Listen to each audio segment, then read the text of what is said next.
कहानी की शुरुआत में हम देखते हैं कि एक बड़ी कंपनी के सामने बहुत सारी महंगी गाड़ियां जैसे कि रोल्स रॉयस और मर्सिडीज एकदम कतार से आती हैं। सभी एम्प्लॉयज और गार्ड्स दौड़ते हुए कतार में खड़े हो जाते हैं और तभी एक छोटा लड़का बाहर आता है जिसका नाम अनान होता है और वो शेन मूचन का बेटा होता है।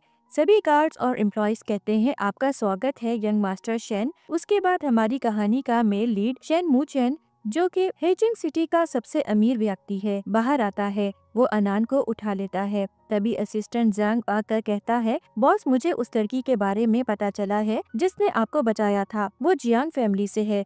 वो कहता है ठीक है फिर वहाँ चलो। सीन शिफ्ट होता है और हम देखते हैं कि जियांग फैमिली में एक बूढ़ी औरत को धक्का देकर बाहर निकाल देते हैं। एक लड़की उसकी मदद के लिए बाहर दौड़ते हुए आती है और यही हमारी कहानी की female lead Shin Lan Bai होती है। वो कहती है दादी जी आप ठीक तो है ना। तभी एक औरत कहती है तुम दोनों अब कभी अपनी शक्ल मत दिखाना, निकल जाओ यहाँ से। तभी जियांग फैमिली का हेड जियान मिंग कहता है जिन लैन अब तुम दोनों इस परिवार का हिस्सा नहीं हो, इसलिए अब यहाँ से चले जाओ।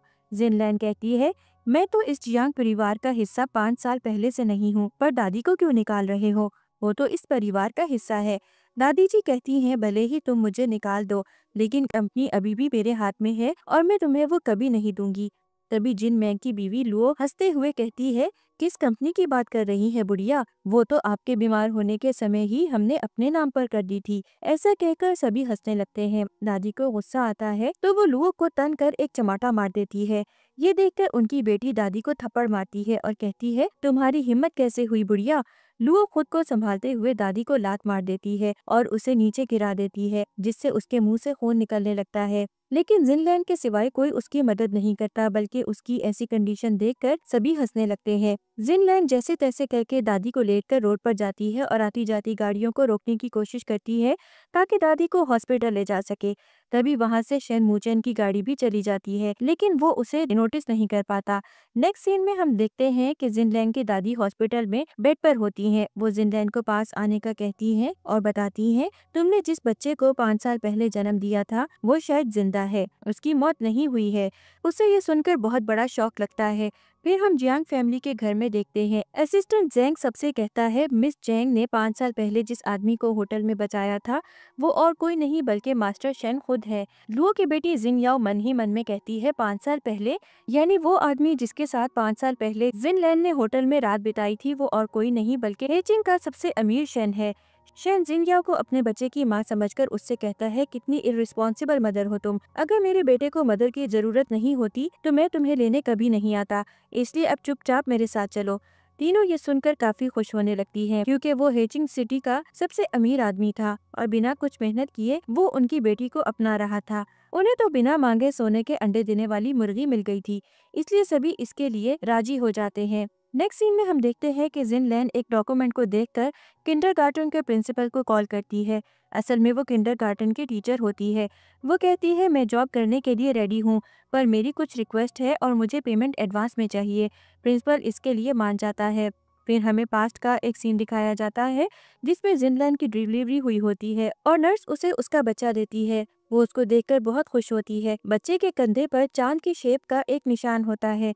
तभी वहाँ उसके अंकल जियांग आते हैं और नर्स से वो बच्चा मांगते हैं और उसे ठिकाने लगाने जाते हैं। ये देखकर वो रोने लगती है और इस शौक में बेहोश हो जाती है। फिर हम वापस से प्रेजेंट में आते हैं जिसमें हम देखते हैं कि जिन लैन मर्सिडीज से बाहर उतरती है। उसे सभी एम्प्लॉयज झुक कर कहते हैं आपका स्वागत है टीचर। वो शेन के घर आई होती है और उसे अनान को सिखाना होता है। अनान को एक बीमारी थी, उसे ऑटिज्म था और साथ ही साथ वो एक बैड टेम्पर वाला बच्चा था। प्रिंसिपल ने उसे बताया होता है कि कैसे भी करके उसे मनाकर रेगुलर स्कूल अटेंड करने के लिए मनाना। हाउसकीपर उसे अनान के रूम में जाने को कहता है और वो चाय लेने के लिए चला जाता है। अनान के रूम में जिंग याओ उसे पढ़ाने की वजह से पिटाती है और कान पकड़कर खड़ा करती है। अगर तुम ठीक से नहीं पढ़ोगे तो मैं तुम्हारी माँ नहीं बनूंगी। वो रोने लगता है लेकिन वो उस पर बिना दया दिखाते हुए उसे ड्रॉ करने को कहती है और फिर आखिर में उस पर हाथ उठाने ही वाली होती है। तभी जिनलैन आती है और उसका हाथ पकड़ लेती है। उसे वहां देखकर वो शॉक हो जाती है और उससे पूछती है तुम यहाँ क्या कर रही हो। इससे पहले कि वो कुछ और कहे उससे पहले ही जिनलैन उसके कान के नीचे एक बजा देती है और बताती है कि ये दादी को मारने के लिए और तुम्हें अकल दिलाने के लिए। तभी जिन याओ हाउसकीपर को बुलाती है और कहती है इस कचरे को अंदर कैसे आने दिया तुमने, किस तरह के हाउसकीपर हो तुम।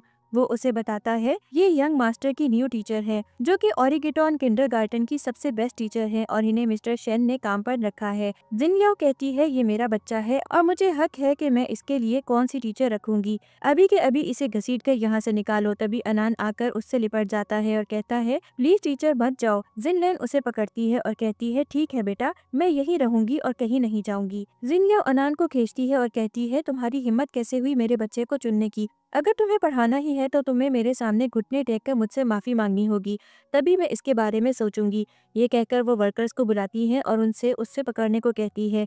वर्कर्स उसे पकड़ लेते हैं और जिन याओ उसे लात मारकर नीचे घुटनों पर लाती है और उससे माफी मांगने के लिए उसे नीचे झुकाने लगती है। तभी वहाँ पर शेन आ जाता है और उसे रुकने को कहता है। जिन याओ शेन से झूठ बोलते हुए कहती है कि ये औरत पागल है और अपने पागलपन के ट्रीटमेंट के लिए अब्रॉड भी गई थी। जिनलैन बताती है कि वो अब्रॉड पागलपन की वजह से नहीं बल्कि रिलैक्स करने के लिए गई थी और उसी टाइम पर उसने चाइल्ड साइकोलॉजी में मास्टरी की थी। शेन अनान से पूछता है क्या वो टीचर उसे पसंद है और अगर पसंद नहीं तो वो उसके लिए दूसरी टीचर ढूंढेगा। अनान खुशी से जिनलैन की तरफ जाता है और उसका हाथ पकड़ लेता है और स्माइल करने लगता है। जिनलैन उसे बताती है कि जिस समय मैं पढ़ाऊंगी तब आप भी अटेंड कर सकते हैं और अगर आपको मेरा टीचिंग का तरीका पसंद नहीं आए तो आप मुझे बेशक निकाल सकते हैं, लेकिन पहले मुझे एक चांस दीजिए।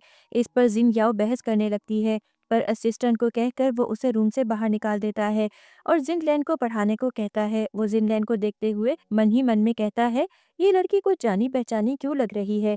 तभी जिनलैन उसकी तरफ मुड़ती है। ये देखकर वो फटाफट अपनी आंखें नीची कर लेता है और टेबलेट में देखने लगता है। जिनलैन उसकी तरफ देखकर मन ही मन में कहती है ये भले ही कितना ही बड़ा बिजनेस टाइकॉन हो, लेकिन अपने बच्चे पर पूरा पूरा ध्यान देता है और उसकी काफी केयर करता है।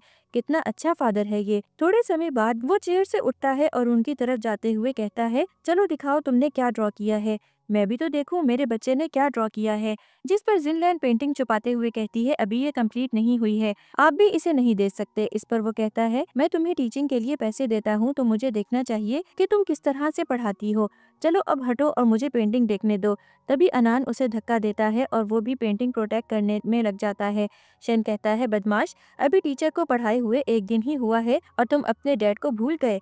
चलो दोनों हटो, मुझे पेंटिंग देखनी है। जिनलैन उसे पूछती है कि आपको मेरा टीचिंग का तरीका पसंद आया, क्या मैं इन्हें कल से पढ़ाना शुरू कर दूं? इस पर वो बताता है मैंने तो तुम्हारी पेंटिंग का रिजल्ट देखा ही नहीं, मैं कैसे कह सकता हूँ कि तुम अच्छी टीचर हो या नहीं। इस पर वो बताती है अगर आपको पूरी पेंटिंग देखनी है तो मुझे जॉब पर रखना होगा, और ये कहकर वो अनान को देखने लगती है। शेन अनान को उसके साथ मजे से सीखते हुए देखता है और हायर कर लेता है। असल में उसने एक बीच वाली पेंटिंग बनाई होती है जिसमें अनान, शेन और जिनलैन फैमिली की तरह एंजॉय कर रहे होते हैं। इसके बाद वो अनान को सिखाने के बाद घर जा रही होती है। तभी जिन याओ उसको आकर पूछती है आखिर तुम्हारा मकसद क्या है, तुम शेन फैमिली में क्यों आई हो, और खबरदार जो मेरे फियांसे को सेड्यूस किया तो। इस पर वो पूछती है क्या सच में वो तुम्हारा फियांसे है? इस पर वो बताती है और नहीं तो क्या, और हमारा 4 साल का बच्चा भी है। उसके बाद जिनलैन उससे अपने बच्चे की डेथ के बारे में पूछती है, जिस पर वो बताती है हॉस्पिटल के सभी डॉक्टर्स और नर्सेज आई विटनेसेस थे और तुमने खुद उसका डेथ सर्टिफिकेट देखा है। जिस पर वो कहती है डेथ सर्टिफिकेट तो कोई भी फेक बना सकता है, मैं अपने बच्चे के बारे में खुद पता लगा लूंगी, और पता नहीं क्यों मिस्टर शेन इतने स्मार्ट होकर भी तुम जैसे स्टूपिड से कैसे फंस गए। ये सुनते ही वहाँ की एम्प्लॉय हंसने लगती है, जिस पर जिन याओ गुस्सा हो जाती है। उसके बाद जिनलैन वहाँ से चली जाती है। शाम को शेन बैठकर किताब पढ़ रहा होता है। तभी जिन याओ उसे बताती है कि अगर अनान को स्कूल भिजवाना है तो हम उसके लिए उसके सभी किंडरगार्टन के फ्रेंड्स को बुला सकते हैं, जिससे वो उनसे मिल सके और फ्रेंडशिप करे, और इससे उसका वहां जाने का मन भी करेगा। पार्टी की परमिशन वो दे देता है। इसके बाद वो उससे सेड्यूस करने लगती है, जिस पर वो उसे धकेलता है और कहता है तुम बस मेरे बच्चे की माँ हो, मेरी बीवी नहीं, ये याद रखो और अपनी लिमिट में रहो। ये कहकर वो वहां से चला जाता है, जिस पर वो गुस्सा होती है। अगले दिन वो हाउसकीपर से शेन और अनान के बारे में पूछती है। वो बताता है कि वो दोनों कब से गेट पर किसी का इंतजार कर रहे हैं। वो उन्हें देखने जाती है तो देखती है कि वो वहाँ जिनलैन आती है और दोनों उसे देखकर खुश हो जाते हैं। अनान जाकर उससे लिपट जाता है और कहता है मैंने आपको बहुत मिस किया। शेन भी उसे देखकर बहुत खुश होता है। दोनों को जिनलैन के साथ देखकर उसे बहुत गुस्सा आता है और वो वहाँ से चली जाती है। नेक्स्ट सीन में हम देखते हैं कि जिन याओ अनान को चिल्ड्रंस पार्टी में ले जाने के लिए आती है। जिनलैन उसे बताने की कोशिश करती है कि इसके लिए अभी पार्टी में जाना ठीक नहीं होगा, क्योंकि उसके लिए ये सीधा फर्स्ट ग्रेड भी पास ना करने के बजाय सीधा 12th के बोर्ड के एग्जाम में बिठाने जैसा था। जिस पर वो उसे बताती है कि ये मेरा बच्चा है, मैं कुछ भी कर सकती हूँ। एक टीचर को मुझे सिखाने की जरूरत नहीं है कि मुझे अपने बच्चे के लिए क्या करना चाहिए। अनान जाने से मना करता है और जिनलैन का हाथ पकड़ता है, लेकिन जिनयाओ उसे ले जाती है। जिनलैन आंखों में आंसू लेकर मन ही मन में कहती है कि मैं बस तुम्हारी टीचर हूँ, माँ नहीं, इसलिए मुझे माफ करना, मैं तुम्हारे लिए कुछ नहीं कर सकती। नेक्स्ट सीन में हम देखते हैं कि जिनलैन उसकी शिकायत करने शन की कंपनी में जाती है। दोनों एक दूसरे को देखते ही रहते हैं। फिर दोनों सोफे पर बैठ जाते हैं। जिनलैन उसे सब बता देती है। वो कहता है, मुझे लगता था कि उसे ऑटिज्म माँ का प्यार ना मिलने की वजह से हुआ है, लेकिन जब मैंने उसके लिए माँ को भी ढूंढ लिया तो मुझे लगा कि वो ठीक हो जाएगा, लेकिन ऐसा नहीं हुआ और वो ठीक होने के बजाय उससे भी बढ़कर हो गया। लेकिन तुम्हारे आने की वजह से अब थोड़ी बहुत होप फिर है, क्योंकि अब वो खुश रहता है। वो उसे भी पार्टी में आने को कहता है ताकि अनान ऑटिज्म को ओवरकम कर सके।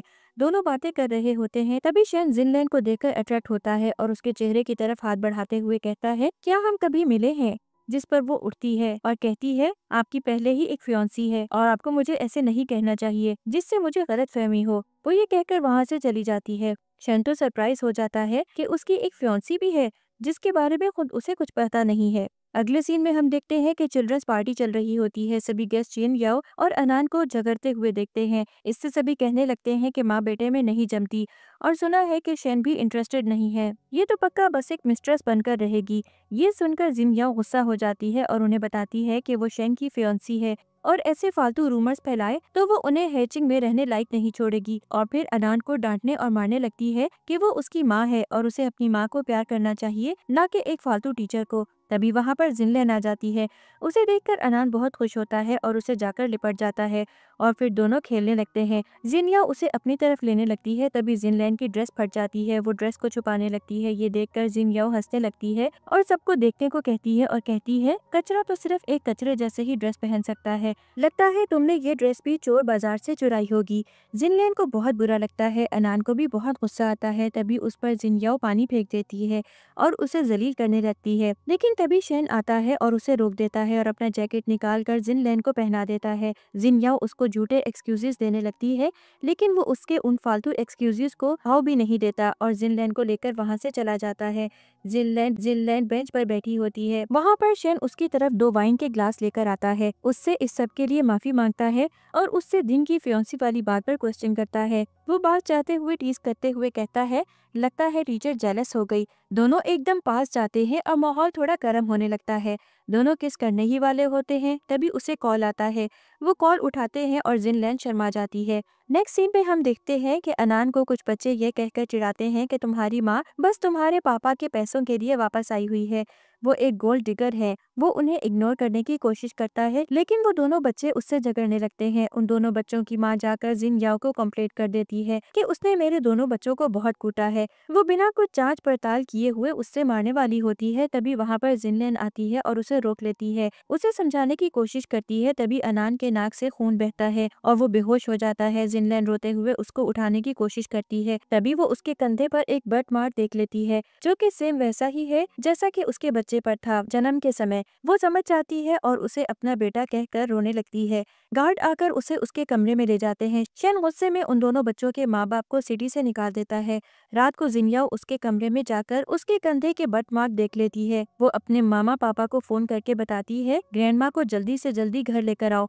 फिर वो वहाँ से चली जाती है। इसी मौके का फायदा उठाकर जिनलैन चुपके से घर में घुसती है और उसके रूम में जाकर बर्थ मार्क चेक करने लगती है। वो वही चांद जैसा बर्थ मार्क होता है जो उसके बच्चे के कंधे पर था। तभी जिन याओ शैन को लेकर वहाँ आती है और बताती है, ये जबरदस्ती घर में घुसी है और बच्चे को नुकसान पहुँचाना चाहती है। तभी अनान कांपने लगता है। जिन याओ को पिलो के नीचे एक इंजेक्शन मिलता है।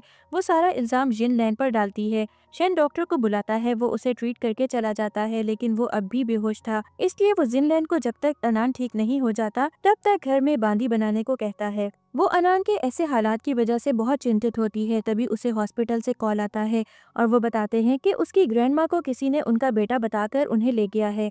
वो समझ जाती है कि ये सब उसके अंकल ने किया है, इसलिए वो सीधा जियान फैमिली के घर जाती है। वहाँ वो जोकर्स उसे बताते हैं अगर उसने ये शहर नहीं छोड़ा तो वो उसकी दादी को नहीं छोड़ेंगे। वो मान जाती है और दादी के साथ शहर छोड़कर जाने लगती है। उसे काफी बुखार था, इसलिए वो रास्ते के साइड में बैठ जाती है। तभी वहाँ पर शन कार लेकर आता है। उसे देखकर वो खुश हो जाती है, लेकिन तभी बेहोश हो जाती है। वो उसे अपने घर ले आता है। सुबह जब उठती है तो हाउसकीपर उसे सब बता देता है और कहता है कि दादी की चिंता मत करो। वो उसे ये भी बताता है कि उसने मास्टर को पहली बार किसी के लिए इतना नर्वस देखा था। वो ये सुनकर बहुत खुश हो जाती है, मन ही मन में कहती है कि अगर अनान मेरा बच्चा है तो इसका मतलब यही है कि वो आदमी और कोई नहीं बल्कि वही आदमी है जिसके साथ मैंने 5 इयर्स पहले नाइट स्पेंड की थी।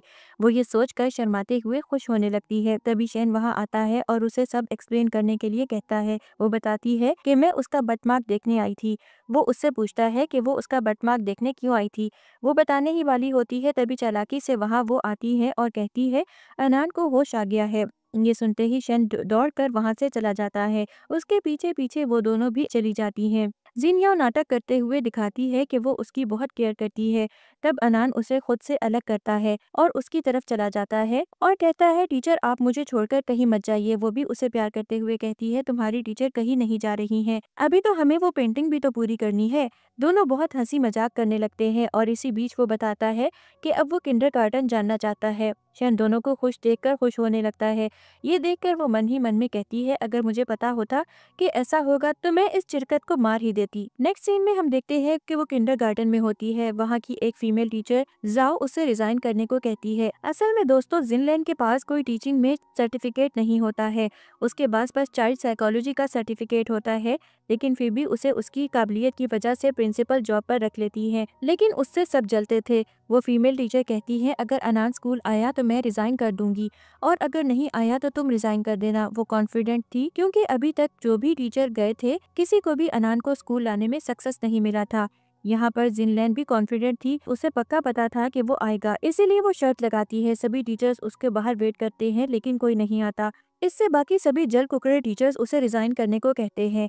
तभी वहाँ पर एक मर्सिडीज आती है, उसमें से अनान बाहर निकलता है और उसे जाकर लिपट जाता है। वो हंसते हुए कहती है तुम आए तो सही लेकिन तुम लेट हो। वो कहता है ये मेरी गलती नहीं है, डैडी की वजह से मैं लेट हुआ हूँ। फिर अनान और शैन और जिनलैन हंसते हुए अंदर जाते हैं। उन्हें खुश देखकर फीमेल टीचर और जिनयाओ जो कि दूसरी कार से चुपके से देख रही होती है जलकर राख हो जाती है। नेक्स्ट सीन में हम देखते हैं कि फीमेल टीचर जाओ कहीं जा रही होती है। उसी रास्ते से जिनलैन भी जा रही होती है। वो उसे टीज करते हुए कहती है मैम आप तो रिजाइन करने वाली थी ना, और आपको तो पता ही होगा कि एक टीचर को हमेशा अपने शब्दों पर खरा रहना चाहिए। वो टीचर शर्मिंदा होकर उसे बताती हैं कि वो आज ही रिजाइन करने वाली हैं। जिनलैन के जाते ही जाओ उसे पीठ पीछे बुरा भला कहने लगती है। ये करते हुए उसे जिनयाओ देख लेती है और फिर उसे अपने साथ बदला लेने के लिए शामिल करती है। नेक्स्ट सीन में हम देखते हैं कि जाओ और जिनयाओ मिलकर अनान को सिखा रहे होते हैं। वो दोनों सिखा कम टॉर्चर ज्यादा कर रहे होते हैं। वो उसे बुरी तरह से मार रही होती है। तभी वहाँ पर जिनलैन आ जाती है। वो दोनों को खींचकर ऐसे रैप्टा मारती है कि दोनों को जमीन पर गिरा देती है और फिर उन्हें मारने लगती है। तभी वहाँ पर शैन आ जाता है। वो उन्हें अलग करते हैं। जिनलैन जल्दी से अनान को गले लगाती है और कहती है मेरा बच्चा ठीक तो है ना।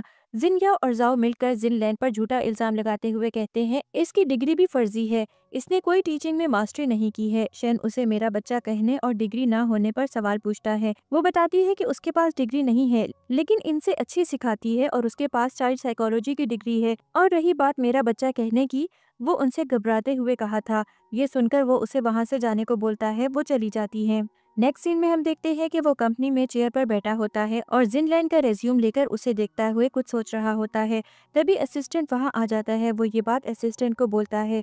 असिस्टेंट उसे बताता है अनान की जिंदगी में टीचर और माँ साथ साथ आई थी, लेकिन फिर भी अनान को अपने टीचर से बहुत लगाव है और माँ को बिल्कुल भी पसंद नहीं करता है और ये बहुत सोचने वाली बात है। ये बोलकर दोनों फिर से उन दोनों के पैटर्निटी टेस्ट करवाने के लिए सोचते हैं। असलियत में दोस्तों शैन को ये तो पता था कि 5 साल पहले उसने जियान फैमिली की यंगेस्ट लड़की से संभात बनाया था, लेकिन बिना शादी हुए प्रेग्नेंट होने की वजह से वो दोनों जोकर उसे बहुत मारते हैं और फैमिली से बेदखल कर देते हैं। फिर रात को हम डिनर कर रहे होते हैं, तभी असिस्टेंट वहाँ डॉक्टर को ले आता है। शैन बताता है कि ये रूटीन ब्लड चेकअप है, लेकिन वो समझ जाती है कि ये वो पैटर्निटी टेस्ट के लिए ले जा रहा है और मन ही मन में कहती है मैं तुम्हारे जाल में नहीं फंसूंगी। अगले सीन में हम देखते हैं कि शैन जिनलैंग से फेवर मांगते हुए उसे किंडरगार्टन से बीच पर ले आता है।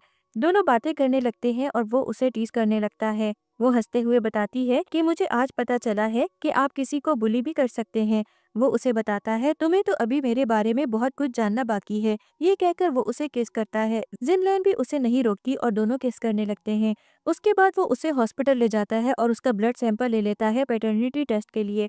इस पर वो पूछती है, आपको कैसे लगता है कि मैं ही उसकी माँ हो सकती हूँ? वो उसे अपनी सारी आप बीती बताता है। कहता है कि 5 साल पहले मुझे किसी ने नशे की चीज पिलाई थी, लेकिन उस लड़की ने आकर मुझे बचा लिया और हम दोनों नशे में होने की वजह से उस रात इंटीमेट हो गए।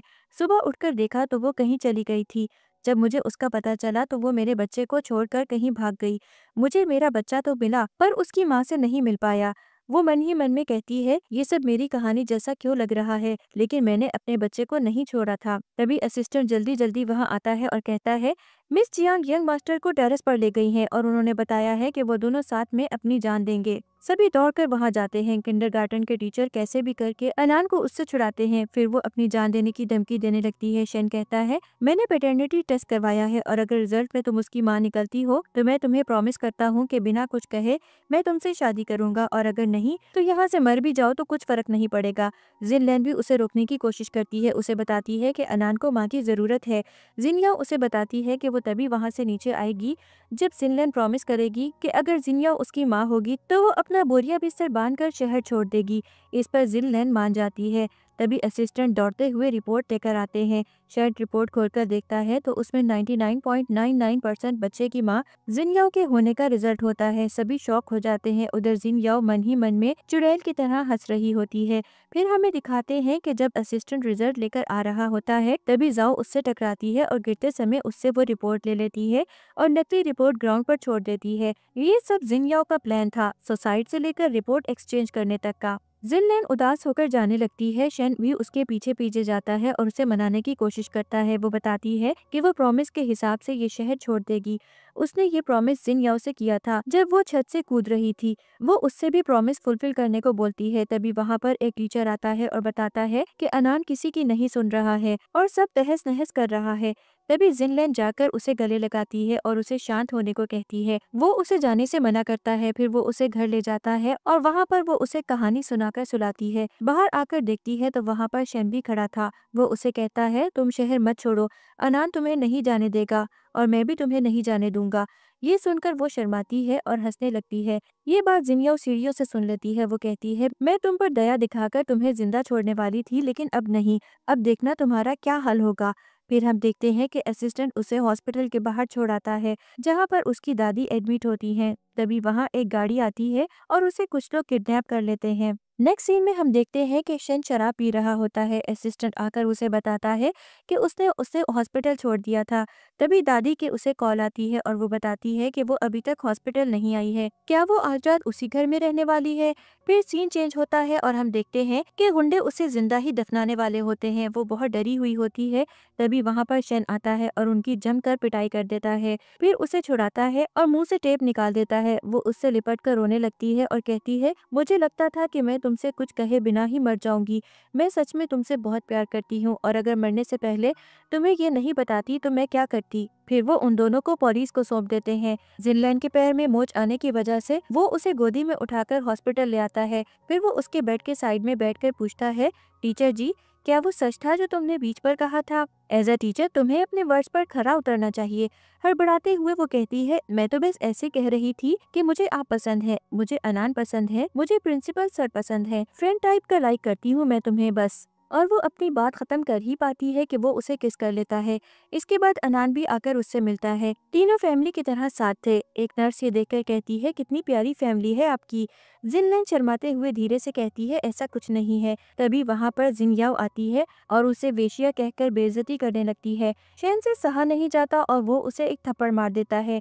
जिनयाओ उसे सब बता देती है कि 4 साल पहले उसने एक बच्चे को जन्म दिया था और उसी वक्त उसके वो जोकर माँ बाप एक नकली पति और बच्चे को वहाँ लेकर आ जाते हैं। वो बच्चा आकर उससे लिपट जाता है और उसे माँ कहता है।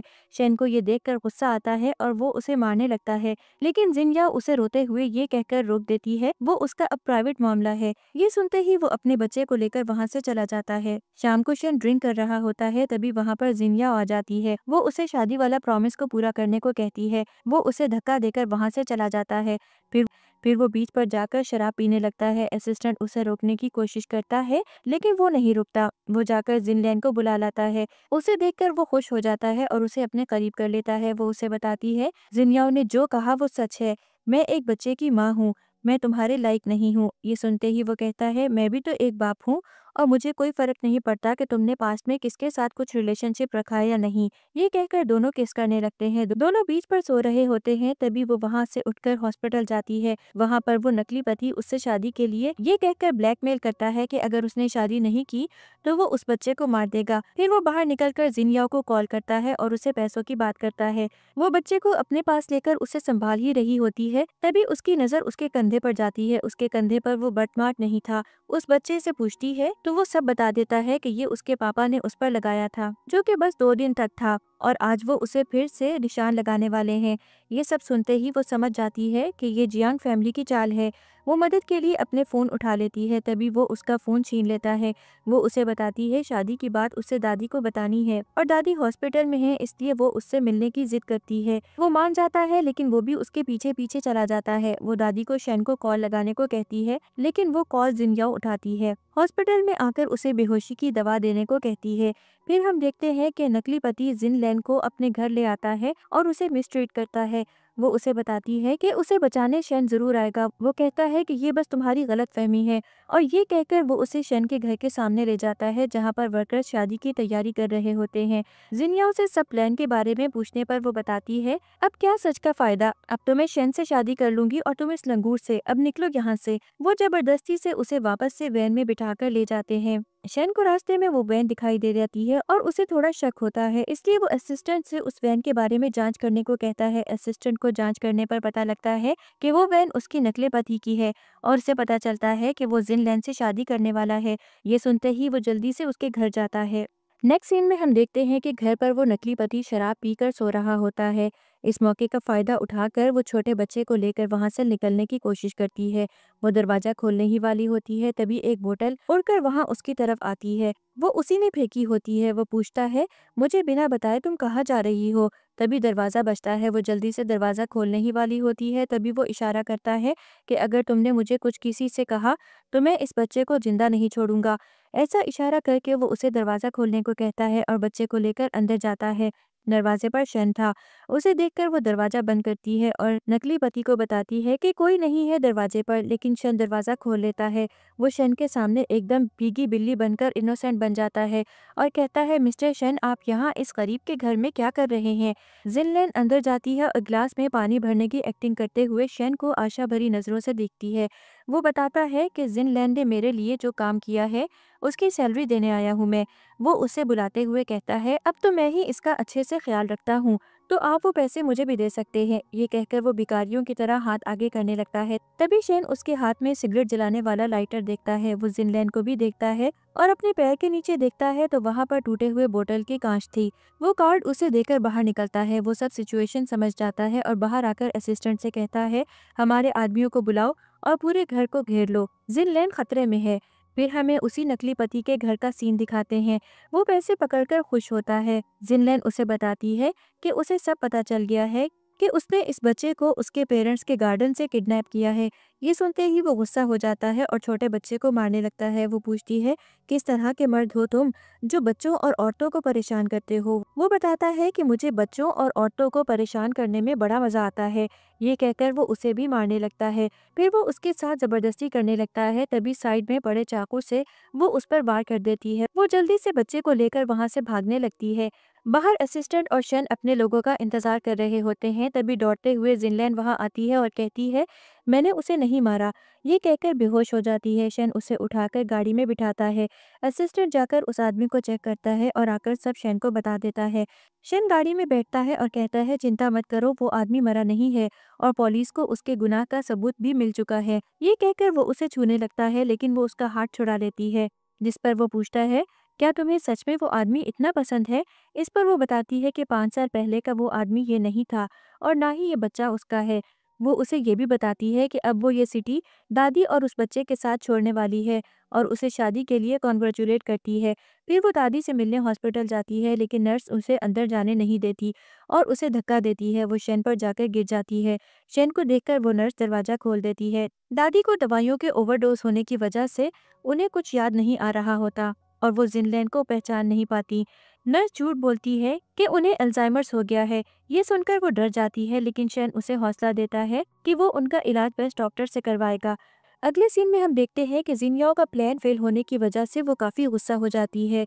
उसे भरोसा था कि वो नकली पति उसे धोखा नहीं देगा, क्योंकि उसे बिजनेस में वो काफी ट्रस्टेड था।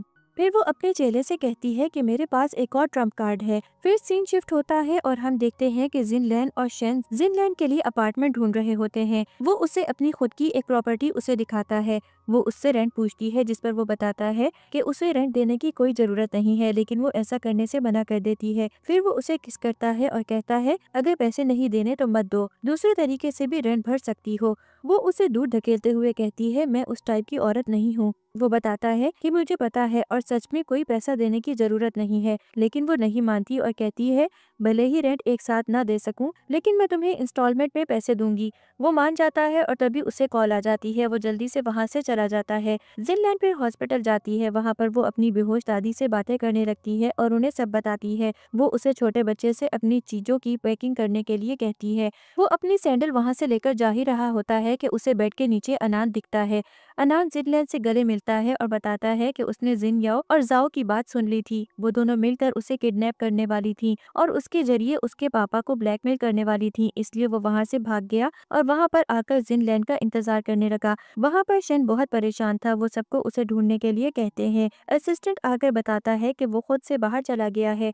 जिनयाओ बेशरम की तरह कहती है कि वो खुद से बाहर गया है, मेरा इसमें कोई हाथ नहीं है। इस पर वो गुस्सा होकर कहता है वो तुम्हारे आने से पहले बीमार जरूर था, लेकिन एक ओबीडियंट बच्चा था, लेकिन अब वो ऐसा नहीं रहा। अगर तुम अपना माँ का काम भी सही से नहीं कर सकती तो यहाँ से दफा हो जाओ। ये सुनते ही वो गिड़गिड़ाने लगती है। उसकी कोई नहीं सुनता और शेन वहाँ से चला जाता है। हम फिर से हॉस्पिटल सीन देखते हैं। उसकी दादी उसे सब बता देती है कि उसने शेन को कांटेक्ट करने का ट्राई किया था, लेकिन जिन याओ ने कॉल उठाया था और वो उससे बात नहीं कर पाई। वो उसे उन बच्चों को लेकर वहाँ से जाने के लिए कहती है। जिन याओ के पागलपन के डर की वजह से वो दोनों बच्चों को और दादी को लेकर शहर छोड़कर जाने लगती है। हॉस्पिटल का स्टाफ असिस्टेंट से बताता है कि दादी गायब है और टीचर दो बच्चों को लेकर कहीं जल्दी में जा रही थी। ये बात वो शेन को आकर बताता है। वो उन्हें ढूंढने के लिए कहता है। वहाँ पर वो दादी और बच्चों को लेकर जा रही होती है, तभी एक आदमी उसकी गाड़ी के सामने आ जाता है। गाड़ी घुमाने के चक्कर में उसका कार एक्सीडेंट हो जाता है। जब उसे होश आता है तो सभी बेहोश पड़े होते हैं और सभी की बहुत खून निकल रहा होता है। उन्हें जल्दी से हॉस्पिटल ले जाते हैं। तभी अनान की ज्यादा खून बहने की वजह से डॉक्टर जल्द से जल्द ब्लड बैंक को ब्लड अरेंज करने को कहते हैं। डॉक्टर को ऐसी हालत पर देखकर वो उनसे उसका रीजन पूछती है। वो उसे बताते हैं कि एक बच्चे का ब्लड ग्रुप पांडा है और उसमें भी RH नेगेटिव है, जो कि बहुत रेयर होता है और हमें जल्द से जल्द ब्लड चाहिए। ये सुनते ही वो उनको बताती है कि उसका भी सेम ब्लड ग्रुप है। डॉक्टर जल्दी से उसे ICU ले जाते हैं और ब्लड ट्रांसफर करते हैं। वो ये कोइंसिडेंस देखकर हैरान रह जाती है, क्योंकि जिनयाओ का ब्लड पांडा ब्लड नहीं था। इसके बाद वो हॉस्पिटल के स्टाफ को बातें करते हुए सुनती है। वो बातें करते हुए कह रहे होते हैं कि कल यंग मास्टर शेन का एक्सीडेंट हो गया था और उसे रेयर ब्लड ग्रुप का ब्लड चाहिए था, और इत्तेफाक की बात है कि उसके टीचर का भी ब्लड ग्रुप सेम था, जो कि तभी पॉसिबल होगा जब वो उसकी बायोलॉजिकल माँ हो। ये सुनकर वो चौंक जाती है। वहाँ पर शेन अपने प्रॉमिस के मुताबिक जिन याओ से शादी की तैयारी कर रहा होता है। जिन याओ के माँ बाप यानी वो जोकर जब उसे मिलने आते हैं तो वो भी उन्हें दादी की तरह उन्हें डांट कर वहाँ से जाने को कहती है। ये सुनकर उसके बाप को हार्ट अटैक आता है, क्योंकि पहले ही जियांग फैमिली का धंधा मंदा चल रहा था और उन्हें पैसों की जरूरत होती है। जिनलन उन हॉस्पिटल स्टाफ से ये सच सुनकर एक डॉक्टर से रिक्वेस्ट करती है पेटर्निटी टेस्ट करने की। पेटर्निटी टेस्ट के रिजल्ट को आने में 12 घंटे लगते हैं। वो रात भर वहाँ पर वेट करती है। डॉक्टर उसे बताती है कि रिजल्ट आने में टाइम लगेगा, तब तक तुम आराम कर लो। इस पर वो कहती है अगर मुझे रिजल्ट जल्दी नहीं मिले तो मेरा पति किसी और से शादी कर लेगा और खामखा उसकी जिंदगी बर्बाद हो जाएगी। तभी वो डॉक्टर्स वो रिजल्ट लेकर आती है। उसमें लिखा होता है कि अनान की रियल मदर वही होती है। वो जल्दी से शादी में जाने लगती है। रास्ते में ट्रैफिक लग जाती है। वो ड्राइवर से जल्दी जाने को कहती है। ड्राइवर पूछता है इतनी भी क्या जल्दी है, ट्रैफिक 1-2 घंटे में ठीक हो जाएगा। वो कहती है मेरे पास उतना टाइम नहीं है, अगर तुम जल्दी नहीं गए तो वो औरत मेरे पति से शादी कर लेगी। मुझे जल्दी जाकर शादी तुड़वानी होगी और अपने पति को वापस देना है। ये सुनते ही ड्राइवर उसे साइड वाली एक बाइसिकल दिखाता है। उस पर बिठाकर जल्दी से वो उस पर बैठकर जल्दी से शादी में चली जाती है। जिनलैन को वहां देखकर वो शादी तोड़ देता है और जिनलैन के पास जाता है। फिर उसे किस करने लगता है और कहता है कि मैं शादी करूंगा तो सिर्फ इसी से करूंगा। जिनयाओ ये देखकर गुस्से में आ जाती है और एक चाकू उठाकर जिनलैन को मारने आती है। तभी शेन सामने आ जाता है और वो खुद पर ले लेता है। वो बेहोश होने लगता है। जिनलैन रोते हुए उसे पकड़कर कहती है, तुम खुद को संभालो और मुझे छोड़कर जाने की सोचना भी मत। मुझे और हमारे बच्चे को तुम्हारी जरूरत है। ये कहकर वो उसे रिपोर्ट दिखाती है और बताती है कि वो 5 साल पहले का आदमी और कोई नहीं बल्कि वो खुद है। इसके बाद जिनयाओ को उम्र कैद की सजा मिलती है और जिनलैन और शेन शादी करते हैं और वो प्रेग्नेंट भी होती है। फिर तीनों हैप्पीली रहने लगते हैं। उस बच्चे को अपने माँ बाप मिल जाते हैं और यहीं पर हमारी कहानी खत्म हो जाती है।